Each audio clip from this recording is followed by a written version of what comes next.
Hi friends, வணக்கம். இன்றைக்கி நம்ம பார்க்க போகிறது வீட்டிலே எப்படி பெடிக்யூர் பண்ணலாம் அப்படிங்கிறத பற்றி தான் பார்க்க போகிறோம்.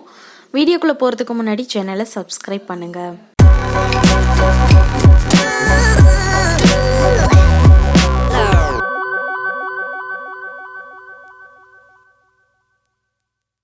இன்றைக்கி நம்ம பார்க்க போகிறது பார்த்திங்க அப்படின்னா பெடிக்யூர் வீட்டிலிருந்து எப்படி பண்ணலாம் அப்படிங்கிறத பற்றி தான் பார்க்க போகிறோம். நம்ம ஃபேஸுக்கு எவ்வளோ இம்பார்ட்டன்ஸ் கொடுக்குறோமோ அந்த அளவுக்கு பார்த்திங்க அப்படின்னா நம்ம காலோட பாதங்களுக்கு கொடுக்கறது இல்லை இல்லையா.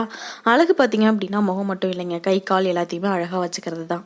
வீட்டிலேருந்து எப்படி பெடிக்யூர் பண்ணலாம் அப்படிங்கிறத பார்க்கலாம். அதுக்கு தேவையான பொருள் என்ன அப்படின்னா லெமன், அப்புறம் கல்லுப்பு, shampoo, baking soda, moisturiser, nail cutter, nail polish remover, pumice stone, nail brush, இதோட கொஞ்சம் வார்ம் வாட்டரும் தேவைப்படும். ஒரு சின்ன பவுல், நம்ம கால் வைக்கிற அளவுக்கு ஒரு பவுல் ஒன்று.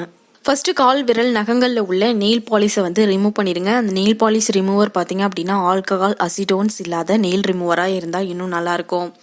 ஒரு வாளியில் பார்த்தீங்க அப்படின்னா வெது வெதுப்பான தண்ணியில் கொஞ்சமாக கல்லுப்பு, கொஞ்சமான ஷாம்பு, 2 டேபிள் ஸ்பூன் பார்த்தீங்க அப்படின்னா பேக்கிங் சோடா, ஒரு எலுமிச்சை பழம், அதோட சாறு எல்லாத்தையுமே நல்லா மிக்ஸ் பண்ணி ஒரு 20 நிமிஷம் காலத்தில் வச்சு நல்லா ஊற விட்டுருங்க. 20 நிமிஷத்துக்கு அப்புறம் பார்த்தீங்க அப்படின்னா நெயில் ப்ரஷ்ஷால் மெதுவாக தேய்ச்சி நெயில் எல்லாத்தையுமே க்ளீன் பண்ணிடுங்க.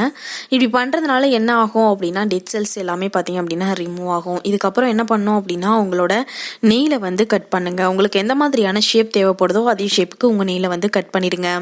நெயில் கட் பண்ணதுக்கு அப்புறம் கால்களை ஒரு முறை நல்லா வாஷ் பண்ணிடுங்க. வாஷ் பண்ணிட்டு ஒரு டவலால் நல்லா தொடச்சிருங்க. ஒரு 2 மினிட்ஸ்க்கு அப்புறம் பார்த்தீங்க அப்படின்னா காலில் மாய்ஸ்சரைஸ் அப்ளை பண்ணி சின்னதாக லைட்டாக ஒரு மசாஜ் ஒன்று கொடுங்க. இப்படி கொடுக்கறதுனால பார்த்தீங்க அப்படின்னா கால் ரொம்ப ட்ரையாக இருந்துச்சு அப்படின்னா ரொம்ப சாஃப்ட் ஆகும். இதை நீங்கள் நைட்டு தூங்குறதுக்கு முன்னாடி பண்ணீங்க அப்படின்னா ரொம்ப நல்லாவும் இருக்கும்.